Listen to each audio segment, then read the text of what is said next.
bad. That must have hurt. It was right on her nose. What's up, everybody? Happy Saturday.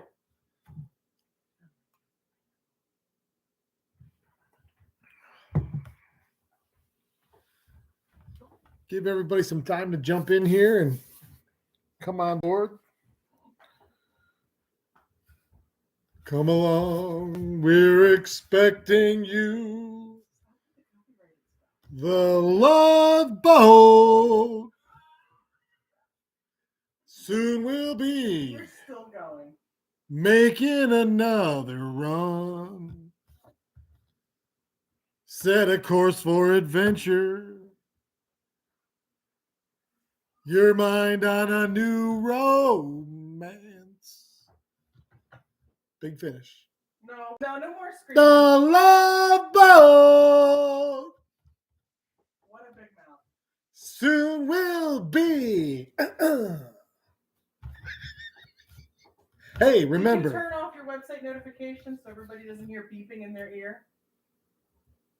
No, I didn't. George Parson, The Love Boat.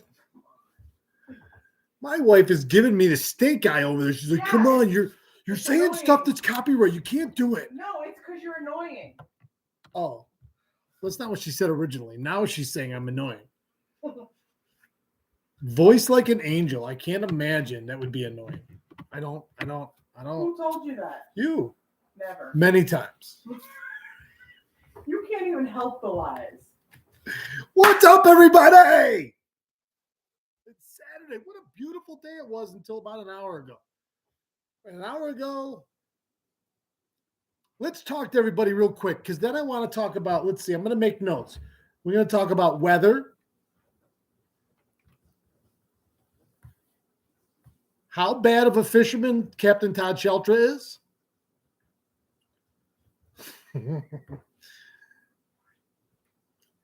Our weekly prize winner.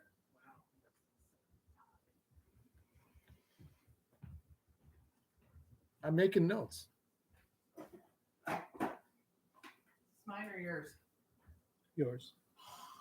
Oh. Well, we'll start with those three and go from there.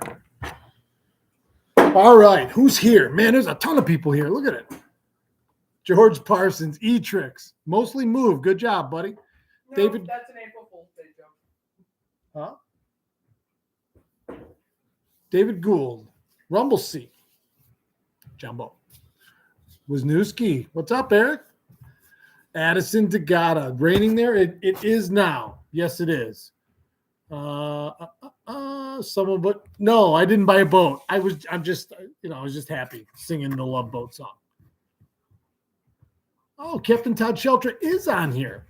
We have a lot of your stuff here, Todd. We have so two other things we'll talk about. My very dear friend Todd Sheltra. Todd, when it comes time for his own funeral, will be late for it. Okay.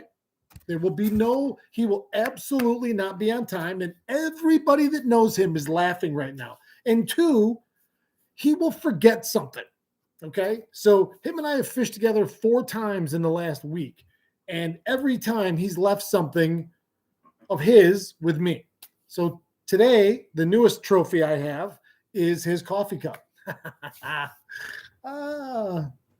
Yep. Funny. Jim Wild Brookies. Hold on, I need to grab a beer. Let me send Isaac right over. Wait, is it Isaac or Gopher? Which one was the bartender? Don't quit your day job, John Wilzik. Come on. This is my day job. Scott Duranda, good afternoon. Be yourself and have fun. I have no other choice. Mark Webb, hey all, with this weather, thought you might be live from the water. I was not kind of earlier. We'll get there. Let's say hello to everybody. Rumble Seat says, am I off my meds? No, actually, I am fully medicated.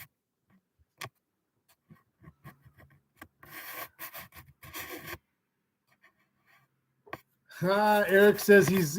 It took me a second to read that. Yeah, what is that? it says actually breading now for Greece. Oh, okay. I'm assuming he's talking about fillets that are getting ready to go into the whirlpool. Don Terry. Hi, Matt. The OLA had Jack Henke write a story about me for their Spring Bulletin newsletter. Pretty cool. It's available on their website, or if you are a member, they email it. I haven't seen it yet, Don, but they were going to put us in. They were going to put WalleyeFest in there. So go take a look at it and see if it was in there. That's awesome. Eric Rohde, how we doing? Wayne Foote, how are you? Then Todd Shelter says, did you find the half-eaten bologna sandwich in the glove box of your boat? Yes, I did. Yes, I did. There's a whole Ziploc lunch bag in there with various pieces of eaten food that Todd had with him. He's like a squirrel. Funny. Let's talk about this weather. All right. It was gorgeous today. 71 degrees, gorgeous, beautiful. I love the weather and it fascinates me. And Todd and I were talking about it today in the truck. It fascinates me because it's like there's really only two entities in weather, and that's hot and cold. And everything stems off whether it's hot or cold. And where that line mixes, it usually is a fight. You know, it's usually battle lines being drawn. Nobody's right when everybody's wrong. When they come together, shit's happening and it's going down. Now, all day today, the warm was winning and it was pushing north. And that's why it was beautiful here today, because that's what the weather is. Probably 400 or 500 miles south of here, kind of that way down the Ohio River Valley towards the southwest, but really more towards the southwest. This afternoon, all of a sudden, wind went like this. Here comes the cold. Now the cold's winning. The cold's stronger. We're not quite there yet where that warm comes in for good and takes over and pushes that cold way back to the north. And that's all weather is. It just keeps going like this. And it fascinates me to see it coming, watch it change, witness it firsthand. It really does fascinate me. And today Todd and I talked about it. And then this afternoon it happened, because an hour ago it was pure blue, sunny skies. And then all of a sudden you felt that, because Courtney and I had the windows down in the Jeep all day driving around. And here about an hour ago, all of a sudden, you felt that first tinge of cold in that warm spring air all day today. And as soon as I felt it, I was like a bird dog, like this. And I'm like, oh, and I recognize it because I know there's more to it. And I don't care who you are. Like, I'm a fisherman. Todd's a fisherman. We've been fishermen our whole life professionally. You pay attention. An outdoorsman pays attention to the weather. If you're a guy that works outdoors, you know the weather. I mean, inherently you know the weather, but you know the weather. People that work indoors, it's a whole different world. But if you're a guy that works outdoors every day, or is outdoors every day, for me, it just fascinates me though. I love watching that fight, and it's just a fight, and whichever side wins, it's like a tug of war. They just push back the other side, and then now tomorrow it's supposed to be butt ass cold, which means you're going to have a heavy northwest wind. Be good fishing on the south shore of Oneida Lake tomorrow. That's probably where I'll be.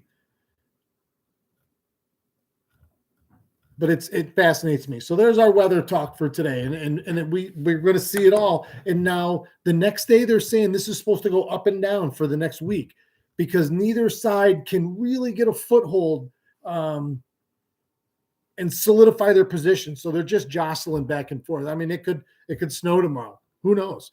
Because that cold air isn't that far north. That really, really cold air isn't that far north. So that wind turns out of the north and it'll chill it off fast. And wherever it meets that humidity line, boom, snow, rain, sleet, everything in between, ice. All right, let's see here. We're going back and forth.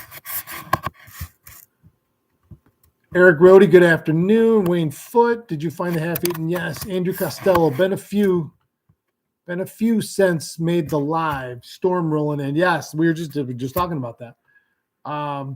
Mark Pistello, afterwards or tomorrow, I got to get a hold of you and meet up with you. I've got some flyers to give you to hand out.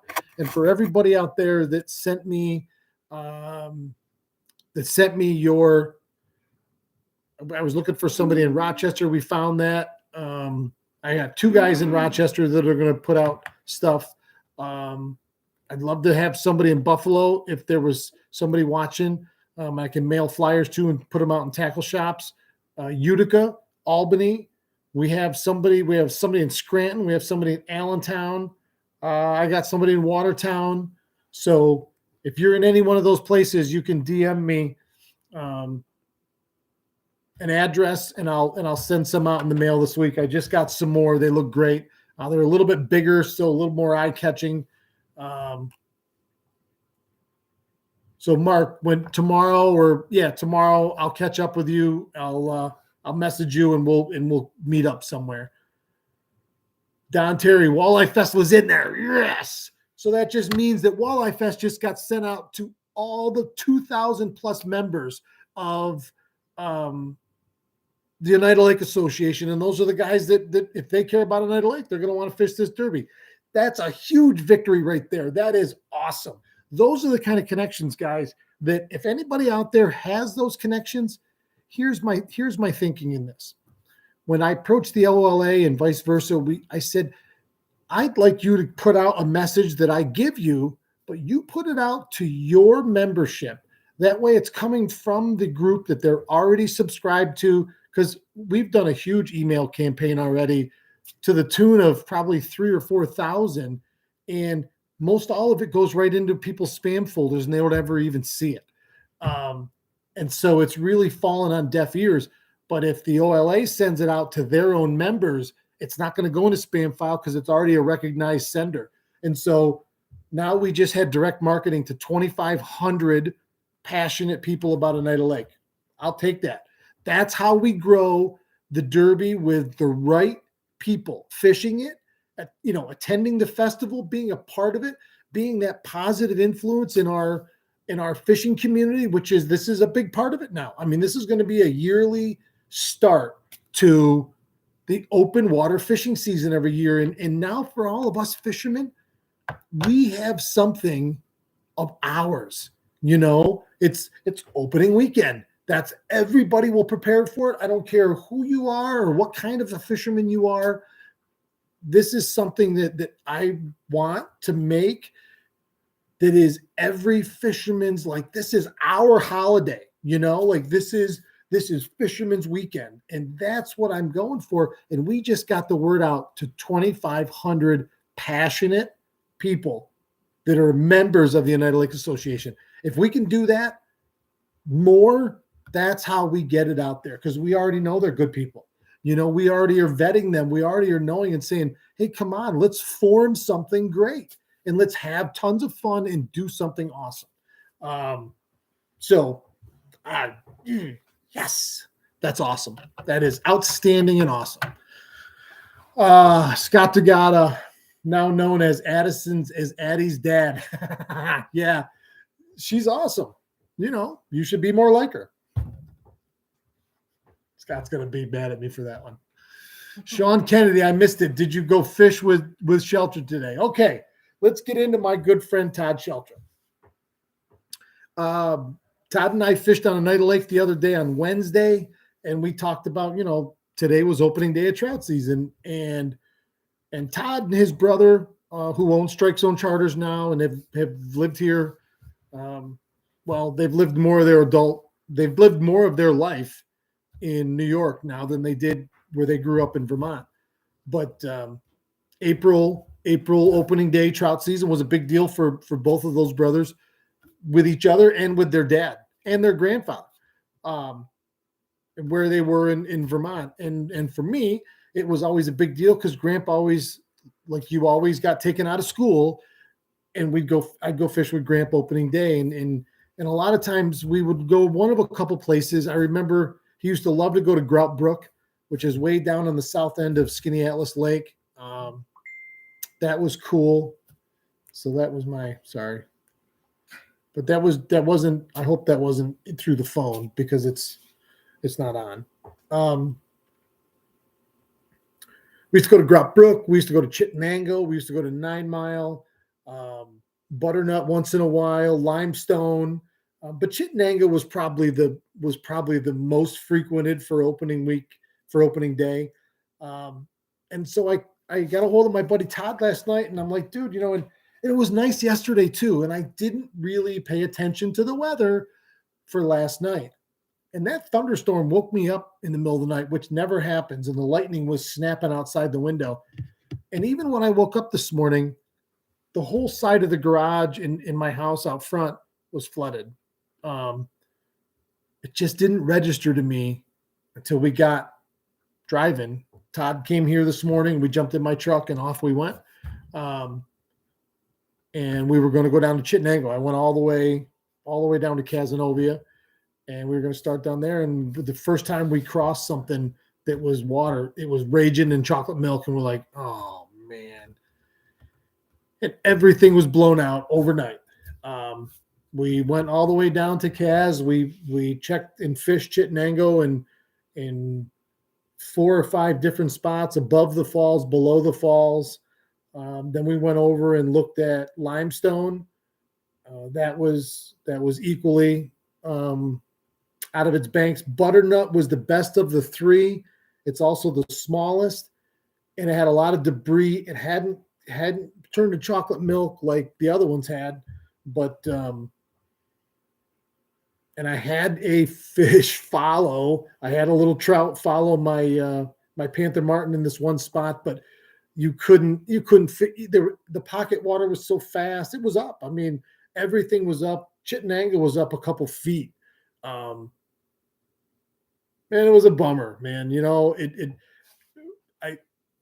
Todd had never been down there. He lives in Altmar and guides up on the Salmon River in Lake Ontario his whole life. And that's a lot of what takes up his time. And there's so much great stuff up there from there north too, that he's never had a chance to come down here.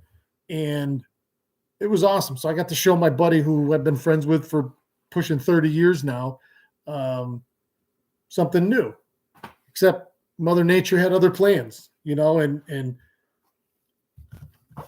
it's funny. So it's funny and not funny. With Todd and I, as soon as we saw it, we're like, well, whatever we do today, it's going to be a real challenge.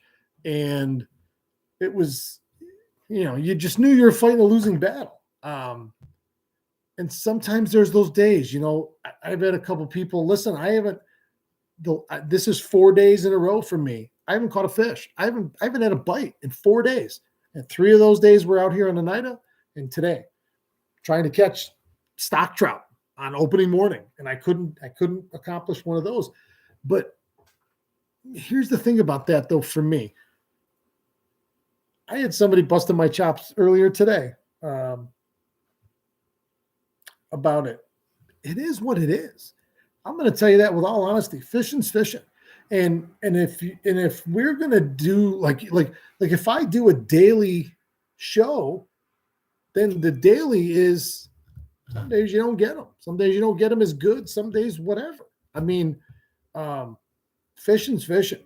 And today, when I went to bed last night, I had already laid out how I wanted to do the show today and how I wanted to film it and what we were going to do, because everything was going into it perfect. Like those streams, we've had just enough rain that I'm sure they were up and just slightly colored, and they were full of stock trout. And it would have been, man, we could have had a lot of fun when done whatever we wanted to and had a great day.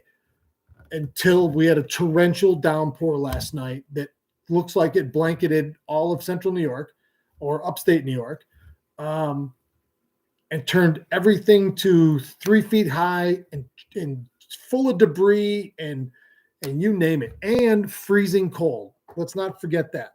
So that water temperature probably dropped a degree or a degree and a half from all that ice cold, it's runoff. So whatever. And I was joking with Todd today. I'm like, I'm not fishing with you anymore. That's it. We're all done.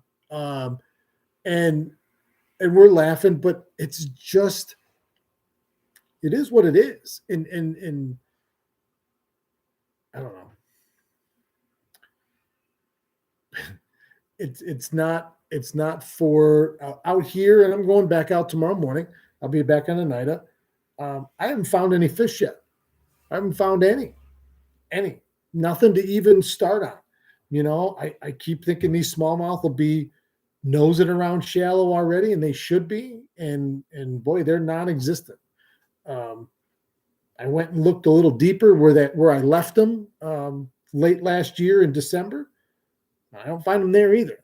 And so I'm going to have to go deeper tomorrow and see, because I've covered a pretty fair amount of shallow water in the West End without seeing anything yet, or without having any contact. So you're like, well, how long is this going to go on? They got to be around there somewhere, and I can't imagine that if you get something near one right now, they're not going to go and whack it. Like, their bodies know that it's almost time, and they're not shy, and they shouldn't be cold and lethargic. They should be putting on the feed bag. You know, walleyes have had eggs in them for 6 months. You know, and those walleyes should be pushing shallow, but those smallmouth are right there too. I mean, they'll spawn after the walleyes, but they'll come in shallow and start looking around. I thought by now, so we'll see. You know.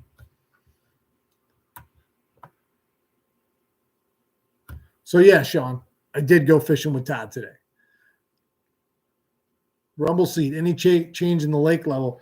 It's definitely come up. Now here on our end, Codnoy is closed right at the moment.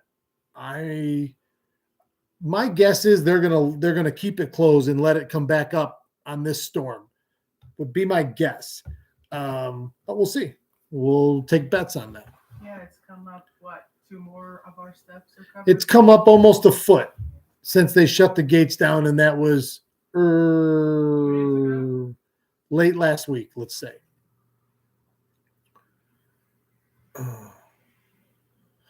Don Terry says WalleyeFest is on page 11. My story is on page 5. Well, you're a big shot, Don. I don't know what to tell you. Mr. Big Shot. Al Linder himself.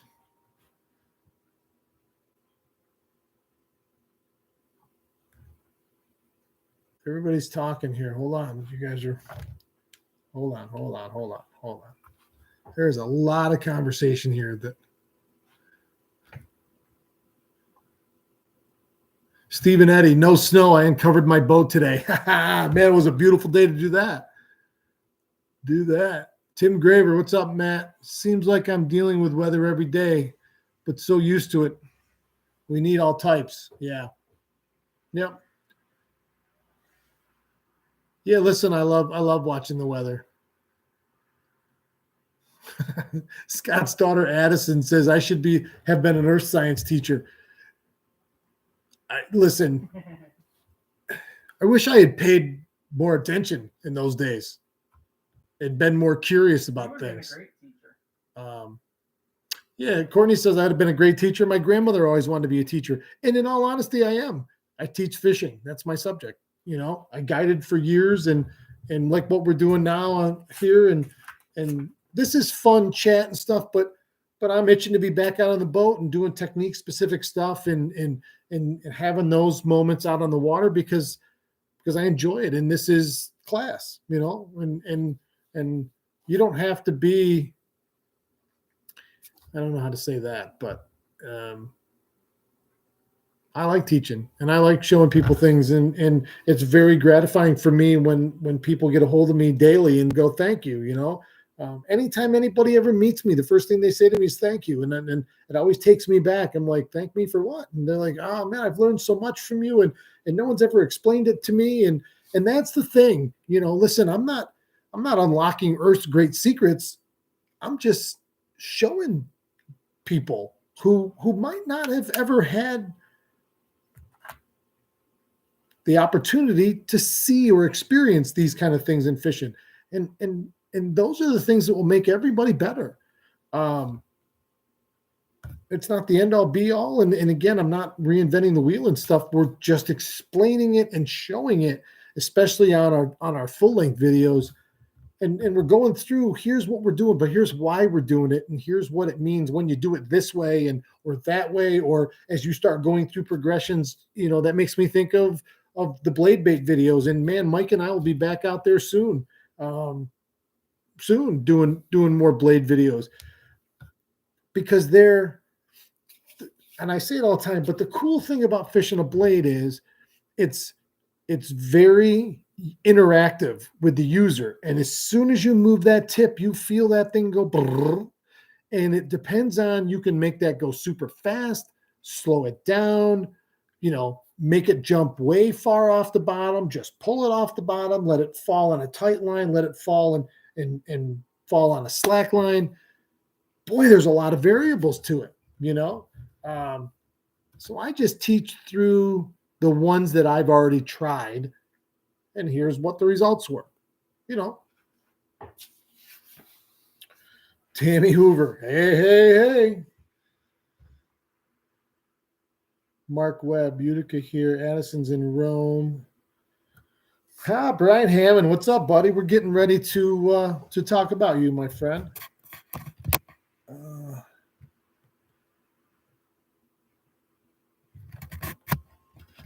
E-Trix is still moving into his new digs, so he didn't go fishing today, and you didn't miss a thing, as we just talked about. Merlin Johnson, what's up, Wiz? Now, for all of you that don't know, Merlin lives way down in the southern tier. Last fall, my son Danny and I went deer hunting down in Steuben County. I wanted to go down near Canasteel, which is way down on the Pennsylvania border. Come to find out, that's where Merlin's from. So he went out and he says, afternoon, everybody, got skunked today. Water was muddy and fast. Yes. So it came, the southern tier got it too. And he's deep in the southern tier down there. Merlin, where would you have went trout fishing today? Like a small stream, you don't have to say it, I guess. But I don't know. Small stream, big stream. Like, do you go down to, what river is that's down on the border that goes towards Binghamton? Not sure. Come on. Oh, come on. Sorry, guys. I got shit popping up all over the place here. Yeah, Mark Webb, fishing in chocolate milk.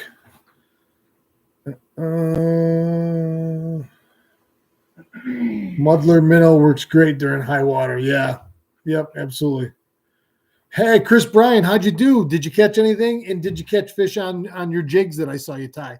Those are cool looking. And I think we got to come up with the, 3/8 to half ounce size and a bigger hook of that right there. I think that's a killer as long as we can get it weighted right. So tell me how you did today, Chris. I can't keep up here. Let's see. Sean Kennedy says, I fished off the bank at my house on Sandy Pond today for a little while. Water is all turned up from wind and rain.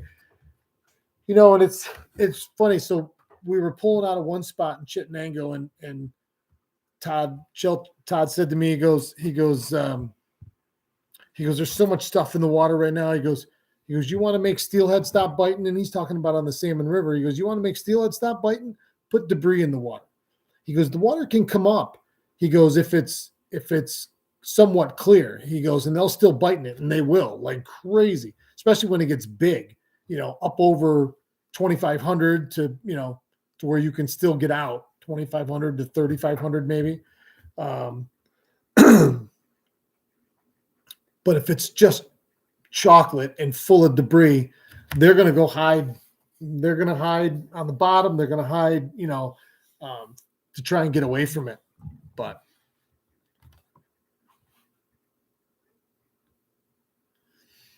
so Mimi's okay.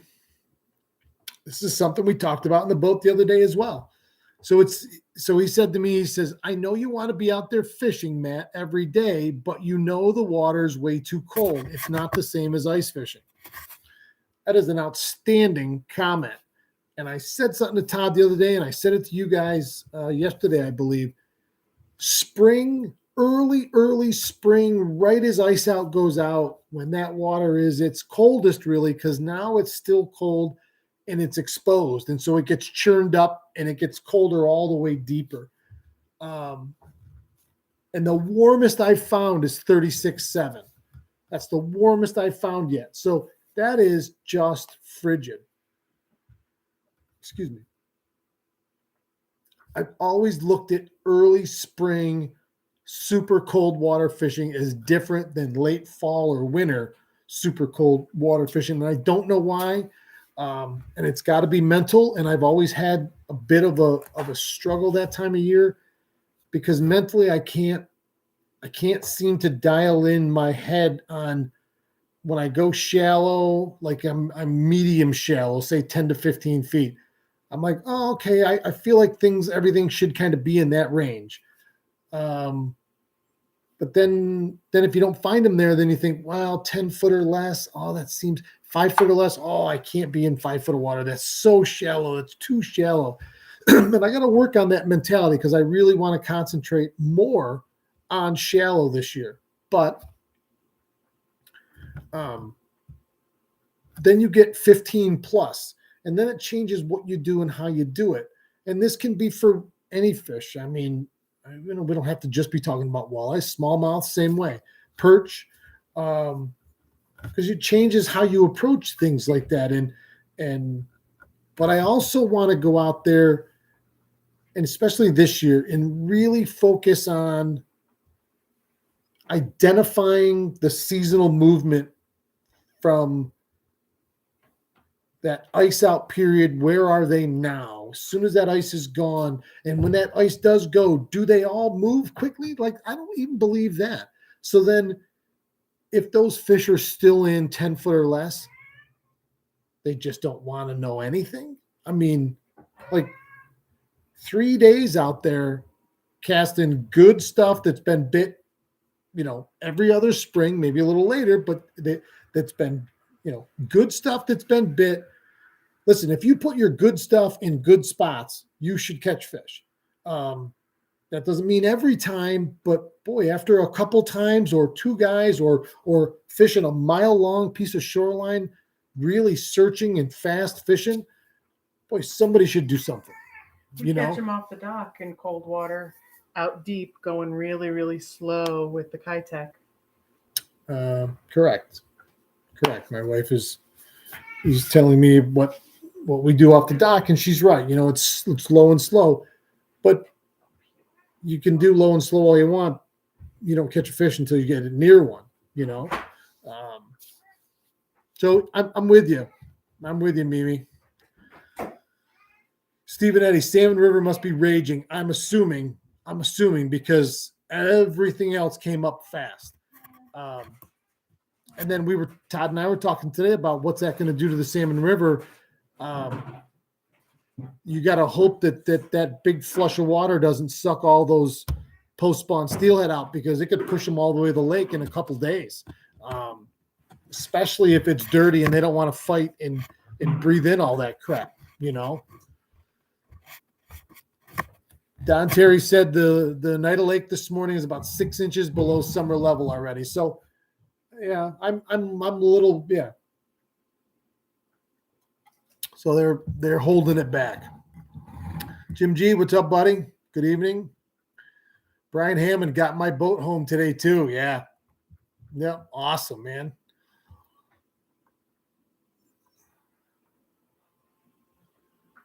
Jim Carker, how you doing, buddy? You been on vacation? Okay, Mark, I'll get those flyers sent to you. Don Birdie, what's going on, my friend? Merlin Johnson said he went up to Ithaca and fished Salmon Creek and Watkins to Catherine. River is Tioga and Canisteo River at Borders. Okay. Tioga. Yep. I figured that. Mike LeBlanc, thank you. He says, keep up the good work. Fishing is great. Catch or not. Yeah, there we go. Susquehanna's at Binghamton. Okay.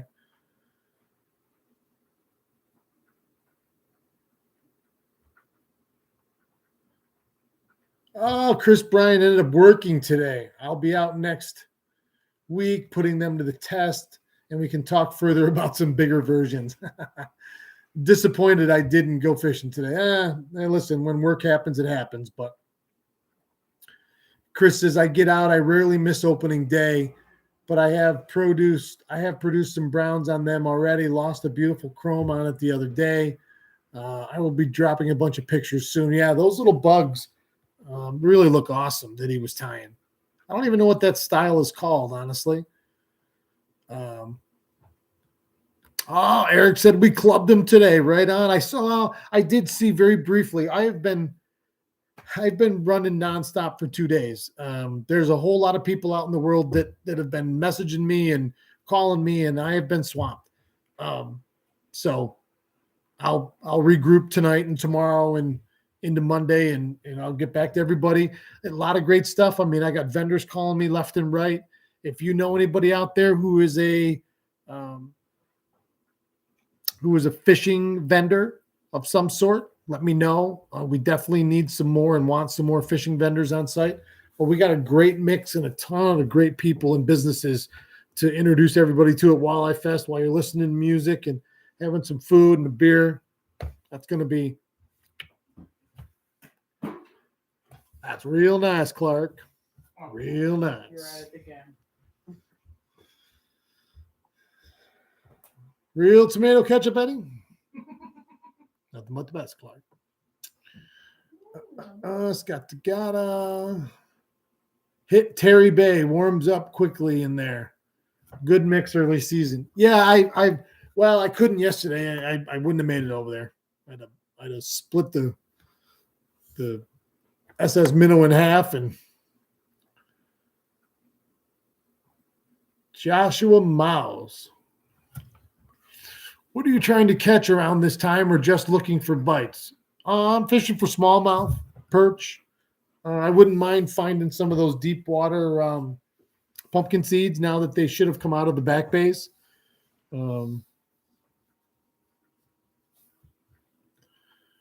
Mary Burke, hello everyone. Richard is it DeMarchi or DeMarchi? You're doing a great job. Keep up the reports. Thank you. Jim Carker says 34 days to Walleye Fest. Oh my God. Guess what? This coming Wednesday, although I don't know if it's live or if it's going to be taped, but I have a feeling it's live. I'm going to be on Channel 9 on the Bridge Street program, like 9:30 or 10 o'clock Wednesday morning. This coming Wednesday. I'll have more details and we'll put it up, but they're going to interview me about Walleye Fest. Yeah. That should be like if Walleye Fest people were a gang. I don't know how you'd make a W with that. Like if you could make a W, I don't know. Put your middle finger up and put your index finger down. Like this? Put your index finger down. Which one's my index finger? Put my middle finger down? No, keep your middle finger up and put your first finger down. No, put your ring finger down. Put your left foot in, you put your left foot out, you put your left foot in, and we shake it all about. Do I really have to show you? Probably. She said, put my hands up. Put that finger down. Put that finger down. Put that finger down. Now, There's your that's W. how's that a W? That's not a W. Yes, it is. Is it? Oh, like right there. Kind of.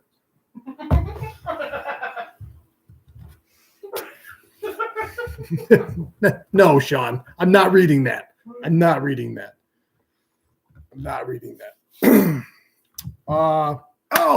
Okay.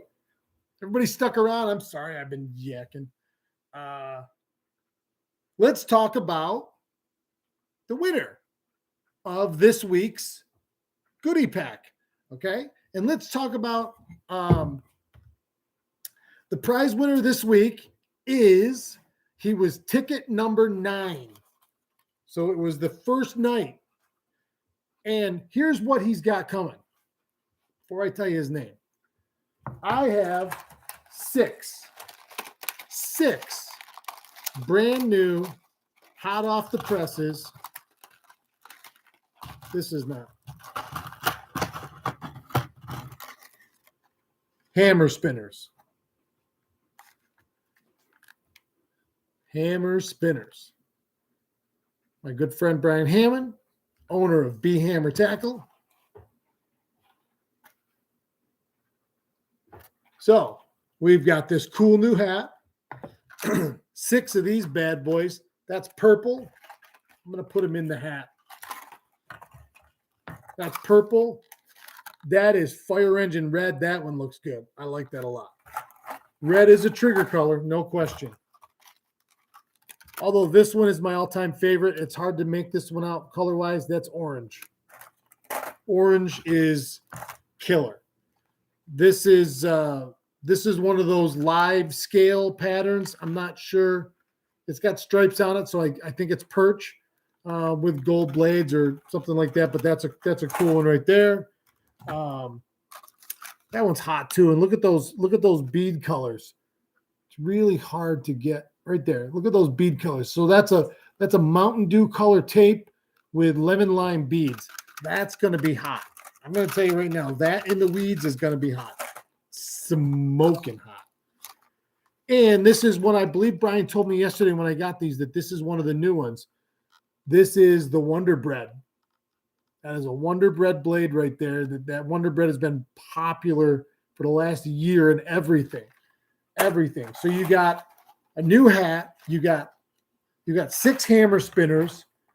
I also have a gold black scale I1 blade bait, NIB, new in box for you. And week number 2, courtesy of Mr. Bob Hunt. This is the second style board right there. How cool is that?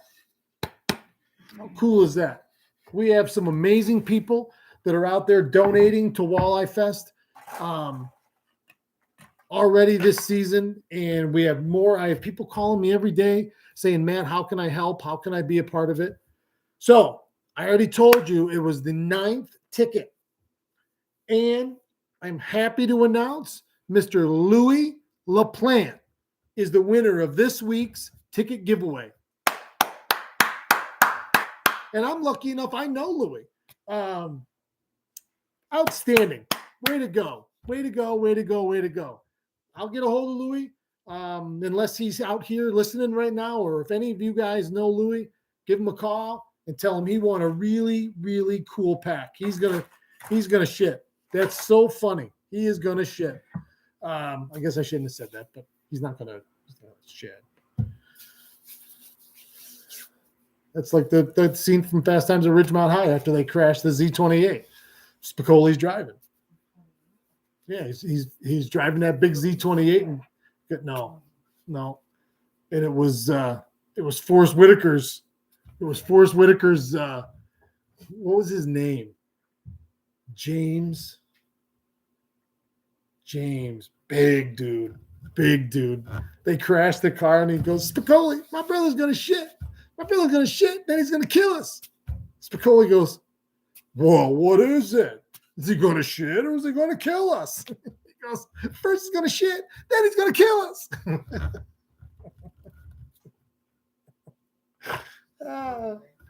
What's that? I make myself laugh. Somebody's got it right.